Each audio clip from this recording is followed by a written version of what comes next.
जी students, next है हमारे पास diagonal matrix, scalar matrix और आइडेंटिटी मैट्रिक्स। ठीक है, ये तीनों जो हैं वो एक दूसरे के साथ ही मिलते हैं, इनकी डेफिनेशन इसी तरह से बनती है, इसलिए आपने इन तीनों को ध्यान से समझना है। ठीक, सबसे पहले डायगोनल मैट्रिक्स क्या होता है। A square matrix A is called a diagonal matrix, मतलब ये मैट्रिक्स उन्होंने जो कहा है वो डायगोनल मैट्रिक्स है और इसके लिए वो स्क्वायर होगा, जो स्क्वायर में होगा वो डायगोनल होगा।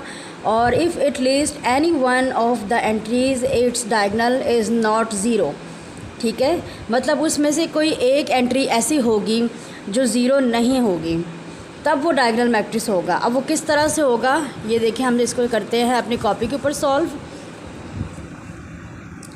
जी देखिए, सपोज़ मैंने कहा कि मैट्रिक्स ए है मेरे पास 1 0 0 0 2 0 0 0 3 ये। ठीक है, अब ये जो चीज़ है ये डायगोनल बना रही है, ये वाली जो चीज़ है। ठीक है, ये डायगोनल मैट्रिक्स को प्रूफ कर रही है। और ये जो ज़ीरो है, ये देखें आपको नज़र आ रहा है कि ये ट्रायंगल है, इसको हम कहेंगे अपर ट्रायंगल। ठीक है, और ये जो नीचे वाले हैं इनको हम कहेंगे लोअर ट्रायंगल। ये आपकी बुक में मेंशन नहीं किए हुए, या आप आगे फर्स्ट ईयर सेकेंड ईयर में जाएंगे उसमें जाके पढ़ेंगे। फ़िलहाल आपने ये देखना है कि डायगोनल मैट्रिक्स किसको कहते हैं। ये देखें, इसमें से ये जो आपके एंट्रीज शो कर रही हैं, मतलब आपके जो हैं वो फर्स्ट रो में भी एक नोट ज़ीरो एंट्री है, सेकंड रो में भी एक नोट ज़ीरो एंट्री है और थर्ड रो में भी एक नोट ज़ीरो एंट्री है। ठीक है, सपोज़ अगर आपके पास कोई मैट्रिक्स इस तरह से लिखा होता है, जैसे मैं लिख रही हूँ B 1 0 0 0 0। देखें, स्क्वायर है ना, ये स्क्वायर तो है, लेकिन उन्होंने कहा है कि कम से कम एक एंट्री जो है वो नोट ज़ीरो होनी चाहिए। तो ये एक एंट्री है ना नोट ज़ीरो, तो इसका मतलब है कि ये भी डायगोनल है। हो गया क्लियर। अब हम पढ़ेंगे स्केलर मैट्रिक्स किसको कहते हैं। अ diagonal matrix is called a scalar. ठीक है, मतलब जो डायगोनल होगा यही वाला मैट्रिक्स वही कहलाएगा स्केलर। लेकिन इसमें क्या फ़र्क है, इसकी जो ऑल डायगोनल मैट्रिक्स की एंट्रीज़ हैं वो सेम होनी चाहिए। ठीक है, और बाकी जो है वो ज़ीरो होनी चाहिए। जैसे इसमें देखें, डायगोनल में ये जो आ रही है 1 2 3, ये डायगोनल को प्रूफ कर दिया।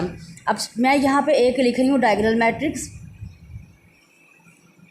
सपोज़ मैंने यहाँ पे लिखा 1 0 0 4 0 0 और 6। ठीक है, ये देखें, ये आपका डायगोनल मैट्रिक्स है ना। आप ये देखें, ये डायगोनल को प्रूफ कर रहा है, ये जो चीज़ है। ठीक है, अब स्केलर की डेफिनेशन कहती है कि जो आपका स्केलर मैट्रिक्स है वो डायगोनल तो हो, लेकिन उसकी जो एंट्रीज़ हैं डायगोनल की, वो ये वाली जो एंट्रीज़ हैं वो सेम होनी चाहिए, सिमिलर होनी चाहिए। ठीक है, इसमें आ गया था हमारे पास एटलीस्ट जो है वो 1 एंट्री हो। ठीक है, 1 एंट्री जो है वो हमारे पास नॉट ज़ीरो हो। और इसमें वो कह रहे हैं कि उसकी जो डायगोनल की मैट्रिक्स हैं वो हमारे पास सेम होनी चाहिए। अब इसी को मैं दोबारा लिख रही हूँ आपके पास स्केलर तक शो करने के लिए। देखें, मैं क्या लिखूँगी, ये देखिए 1 है ना, 1 0 0, यहाँ पे 0। अब देखें, यहाँ पे भी फिर 1 ही हो, या तो ये 4 इन तीनों जगहों पे हो, या 1 इन तीनों जगहों पे हो, या 6 इन तीनों जगहों पे हो। ठीक है, चले मैं 1 ही लिख रही हूँ। यहाँ 1 है, यहाँ पे 1, ये 0 0 0 और यहाँ पे भी 1। अब ये स्केलर को शो कर रहा है, ये देखें।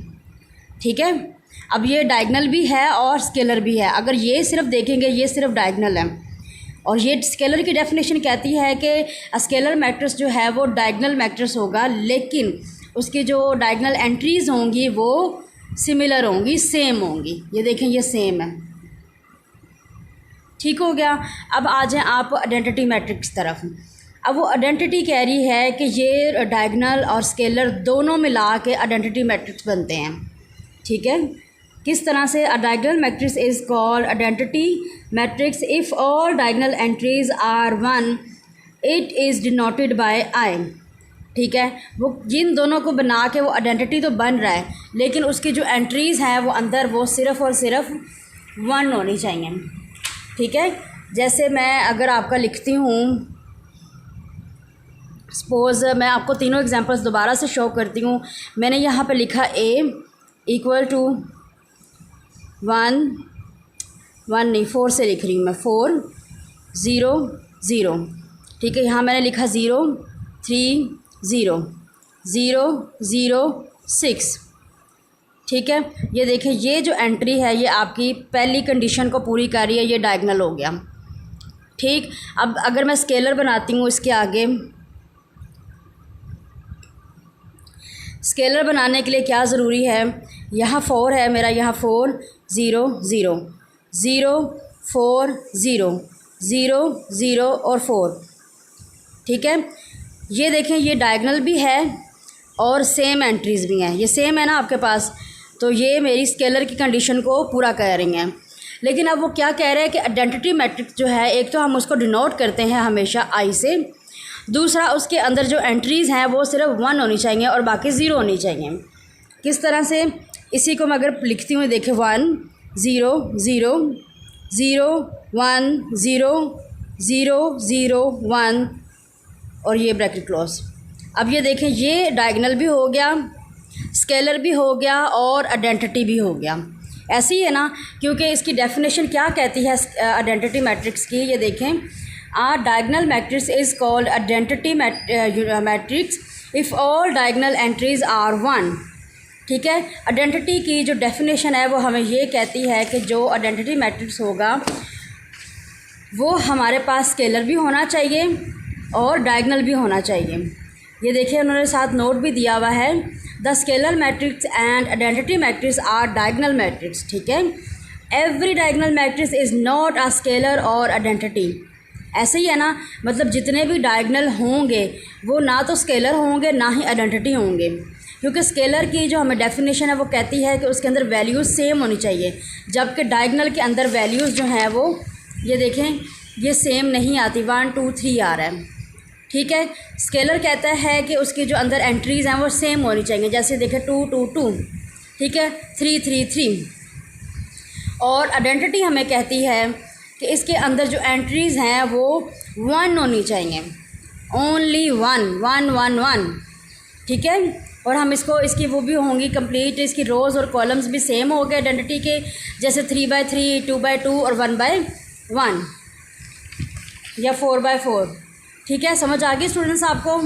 अब जो एक्सरसाइज 1.2 है स्टूडेंट्स, जो मैंने आपको इसकी टाइप्स समझाई हैं उन्हीं की हेल्प से ये आपका question number 1, question number 2, question number 3, question number 4 और ये क्वेश्चन नंबर 5, क्वेश्चन नंबर 6, मतलब ये पूरी एक्सरसाइज जो है वो आपकी इसकी हेल्प से, जो मैंने आपको टाइप्स समझाई हैं उनकी हेल्प से कंप्लीट हो जाएगी। और ये आपने अपने नोट्स के ऊपर इसका एक एक सवाल जो है वो आपने कंप्लीट करना है। आपको लगता है कि अगर इसमें कोई सवाल बुक पे होने वाला है तो वो आप बुक पे कर लीजिएगा, जैसे ये बुक पे हो सकता है, ये वाला भी बुक पे हो सकता है, ये भी हो सकता है, तो आप देख लीजिएगा। बाकी जो है वो आपने अपने नोट्स पे करने हैं, नोट्स जो है अपने नीट एंड क्लीन बनाइएगा, क्योंकि अब अपनी प्रिपरेशन जो है एग्ज़ाम्स की वो आपने अपने नोट्स से ही करनी है, आपके पास टाइम बहुत कम है। ठीक है स्टूडेंट्स, अपना ख्याल रखिएगा। अल्लाह हाफिज़।